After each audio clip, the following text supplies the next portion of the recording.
Shalom, shalom, Israel. First and foremost, I want to give all honor, glory, and praises to Yahweh, Ba'ashem YAHAWASHI, Ba'ashem YAHAWADAH, the elders and apostles of Great Millstone, and shalom to my Yakim and Akwaf out there who are diligently waiting to be delivered from this final captivity. And today's topic, go into another aspect in how the world that we're currently living in is an inverted world. And one of the things I like to do quite oftenly is refer to this, okay? Shinji's Bankai inverted world, where if you see,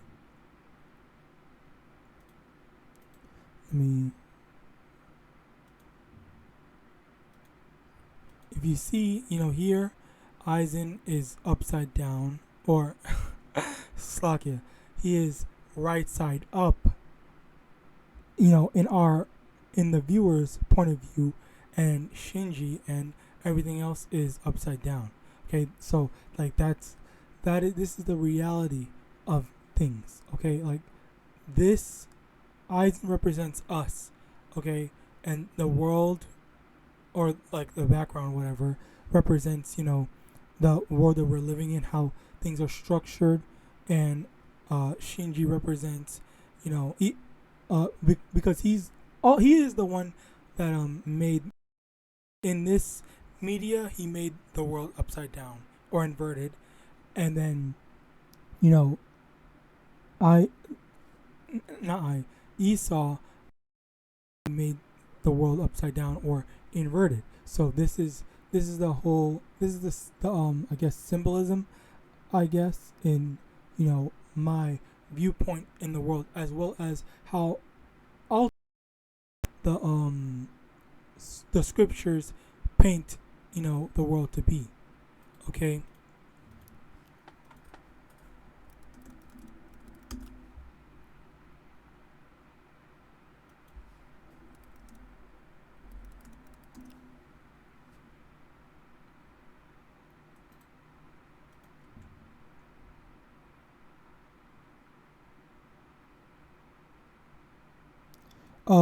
Firstly, Isaiah chapter 5 verse 20, woe unto them that call evil good and good evil, that put darkness for light and light for darkness, that put bitter for sweet and sweet for bitter. Okay, that's all literally a majority, most things that we see today, that we see, and we call it wickedness. We tell them, hey, repent. We tell our people to repent from said wickedness. It was called good. Okay, called good in the eyes of society, in this world. Okay, that's what being a part of this world is about.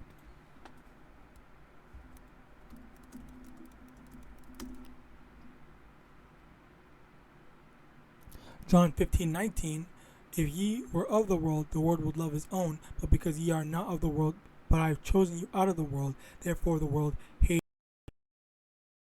Look, it's again, in this example, Aizen is not a part of the world.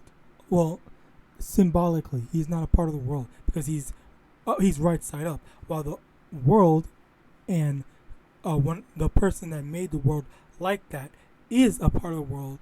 So symbolically, so they are upside down, just like the world.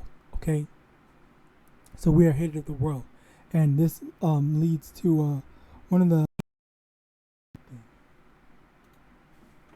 the main thing that I wanted to talk about, which is where is it?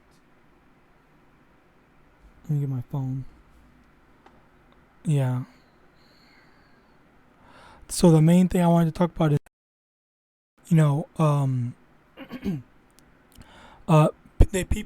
when people say, get a job that doesn't feel like work. So it's like what's it called? Like you're happy doing that job, but in actuality, who can feel happy, working for someone else? Okay, like that's really just like a weird thing to say. And before I was in this truth, and when I was still in high school, I didn't know what to do or what job path I should select, because ultimately all jobs to me felt like I just don't want to do this.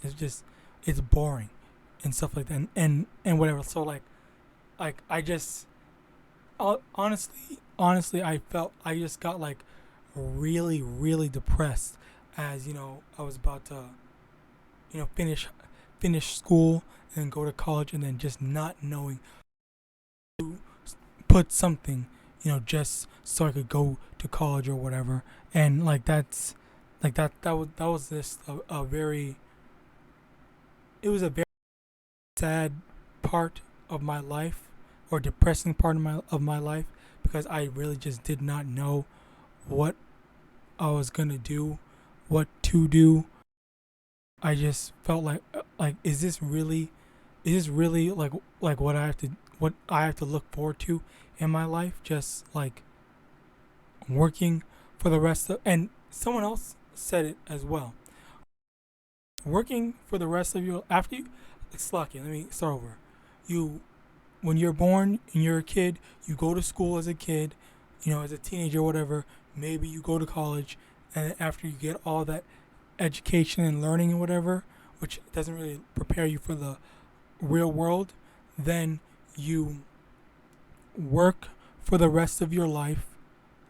And then when you're unable to work, you become old, then you just retire or whatever, when you're just unable to do anything. And then like but if you're unable to retire, then you keep on working. You have to keep on working. Okay? And then hope that your freaking kids will take care of you, if they freaking, yeah. That's the type of, that is the type of world that we're currently living in. Okay? It's not an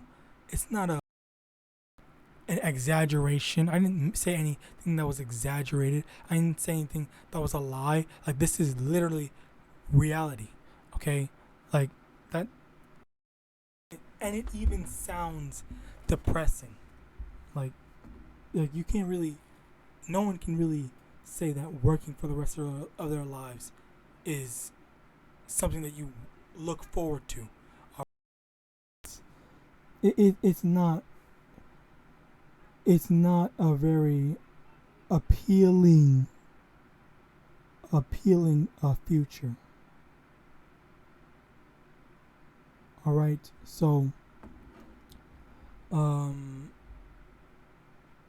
moving on, while I thought about that, at that time, after coming into this truth, now I better realize, now I see that it's the real workers. Well, actually, one thing I need to mention firstly is the fact that we are really working for ourselves.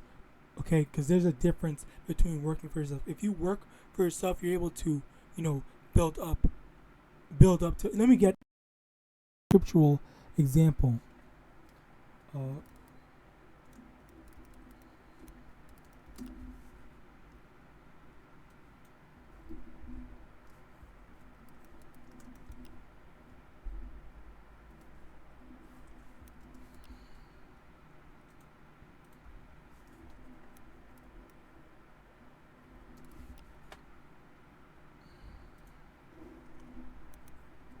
Slakia. So,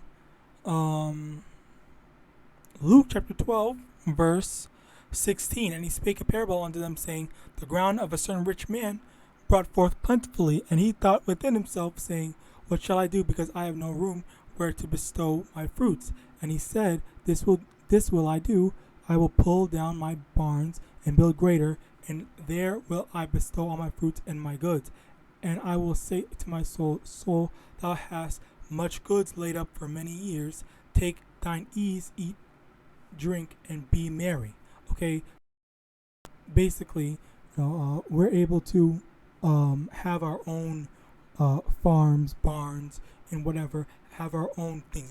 Not we have to constantly go to the store or whatever. That's the actual. That's the difference between working for yourself and working as a slave. Because when you're a slave, you have to go, to your slave owner, slave master, whatever, slave owner, in order to, get food. And that's what we're constantly doing. Okay, in actuality, because we're going to the store and whatnot.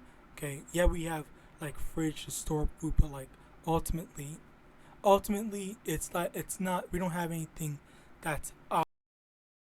All right, like, and that's a very poor, a very poor reality to us as Israelites. Before we would, we wouldn't be as well. In actuality, in the kingdom of heaven, we're all have our own. We're gonna have our own barns, have our own, and I made a video about this. Like, even more than that, we're gonna have our own. Some of us might even have our own planets. Okay, so that's it's even greater than that. Okay, but right now, we're not. We have to pay taxes. We have to work for someone else's company. We can't. Even if we start our own company, a lot of times it just doesn't do well, or it just fails. All right, most times. Okay, but yeah, Israel, we try, but outside of that, Ecclesiastes chapter 10 verse 7, I've seen servants upon horses and princes walking as servants upon the earth. Again, just more displaying how the inverted this world is. But the main thing I want to get into is over here. Genesis chapter 25 verse 23, and the Lord said unto her, two nations and two manner of people shall be separated from thy bowels, and the one people shall be stronger than the other, and the elder shall serve the younger. Now, Esau and Jacob, or Edomites and the Israelites. Okay, so let's see who came out first, or which one's the older. Second line, for Esau is the end of the world, and Jacob is the beginning of it that followeth. The hand of, hold on. Second Ezra chapter 6, it said unto me from Abraham unto Isaac, when Jacob and Esau were born of him, Jacob's hand held first the heel of Esau. Okay, so Esau came out first, and Jacob was holding on to Esau's heel. Okay, which also in verse 9, that's kind of a symbolism of it. Okay, because he came out first. Okay, and he represents the end of the world, and then Jacob is the beginning of it that followeth, holding onto the heel, like right after the end, like as the end is literally ending, that's when Jacob, or Israel, is is starting the new world. All right, not like the new world, the new world that's being ushered by the Most High. All right, not no Illuminati and whatnot.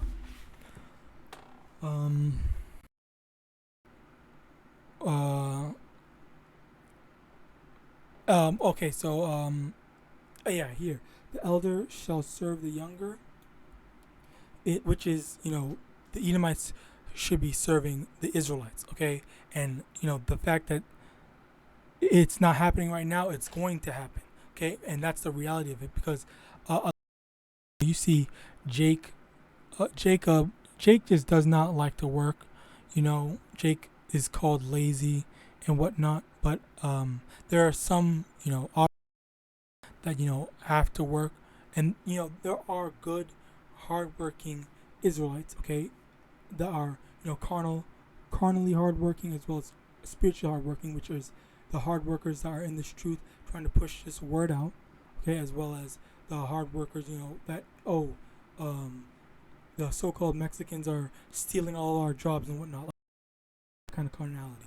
All right, and there are Judites as well, but Ephraimites and Judites as well, but it's a big thing. It's spread apart, but ultimately, the Edomites should be serving the Israelites, needing to work in the first place. All right, which they're going to be. Let me get that.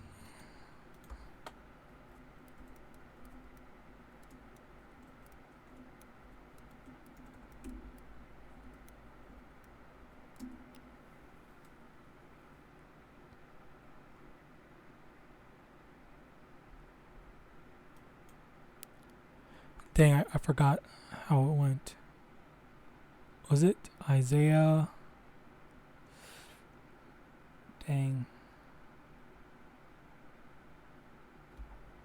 Possess.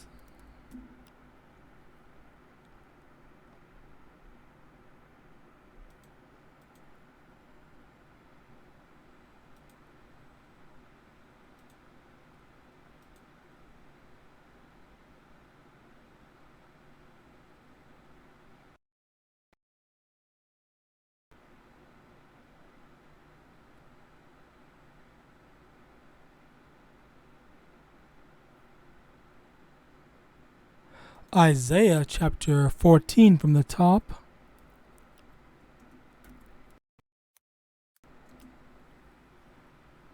For the Lord will have mercy on Jacob and will yet choose Israel and set them in their own land, and the strangers shall be joined with them, and they shall cleave to the house of Jacob.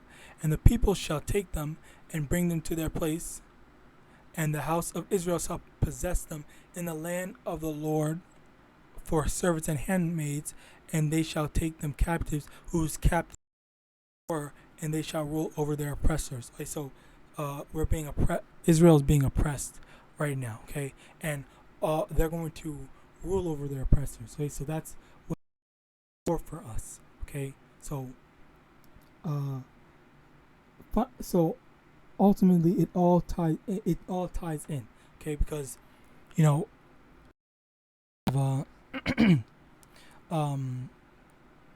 Israel working as slaves. There's no we're free and whatever. That's not the case. Okay, we're not. We're slaves. All right, we have to pay taxes. We have to work for other people's companies and whatnot. It's just we're slaves. Okay, so and another thing is it's like a lot of the jobs that Jake has, it's soul sucking jobs. Like you just have to go and you just doing it. You're waiting for the time. You're waiting for what's it called?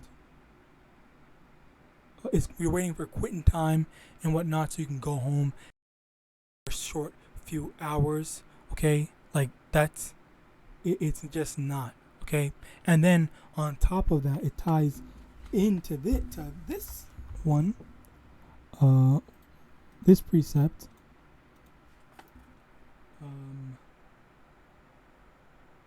What was it?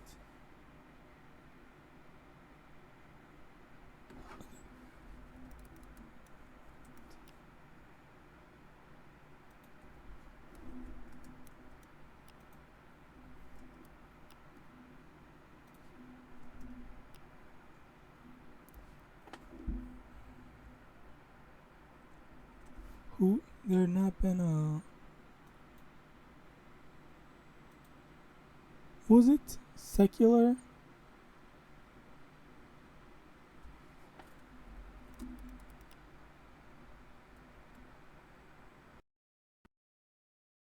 What is it?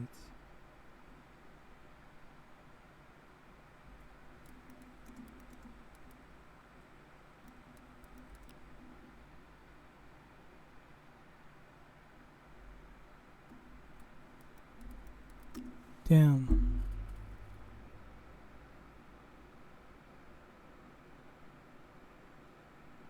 Profane, that's the word. Slovakia. I was like,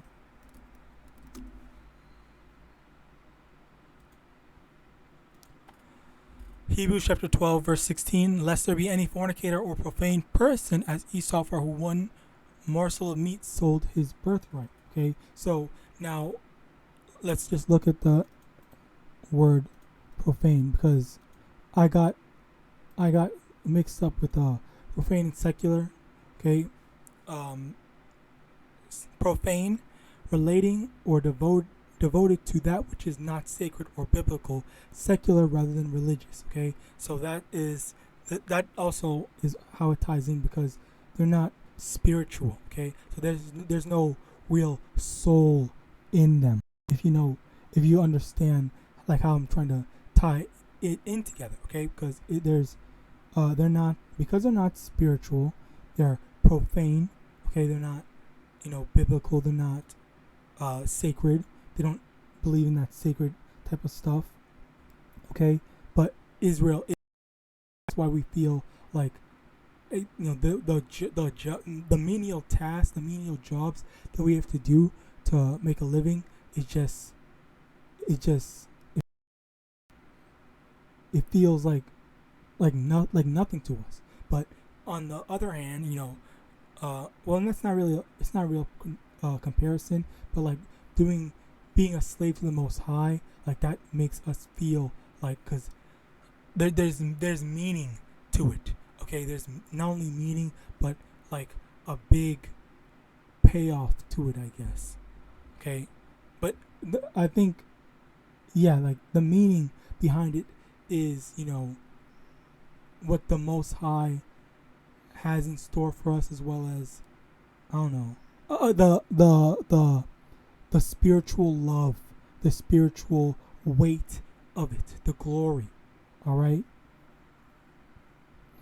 So that's the whole divide in it. Okay, and the menial task is for the Edomites. All right.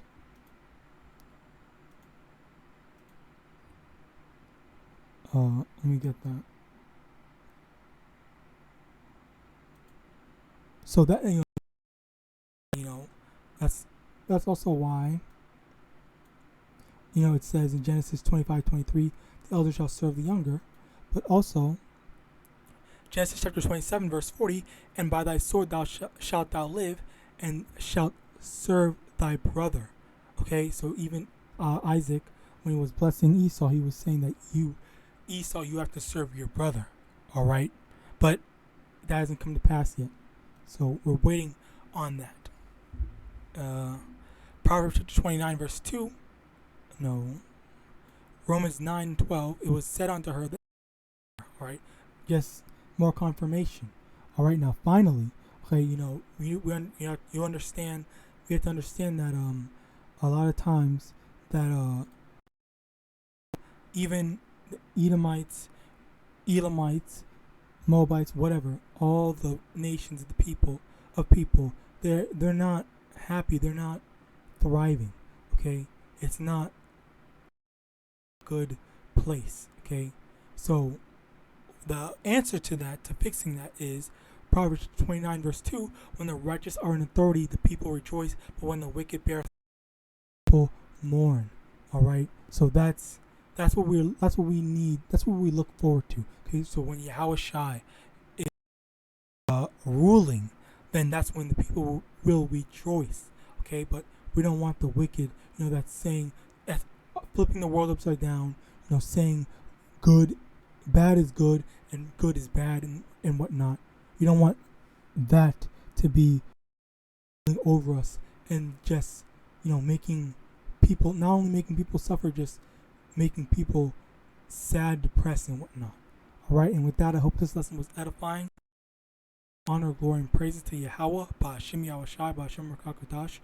Double honor to the elders and apostles, great millstone, and just the main takeaway, I hope, is the fact that we live in this soul sucking life, doing soul sucking jobs, but you know, you know, endure, and then, we'll be, things will be better for us. All right. But with that, I want to say shalom.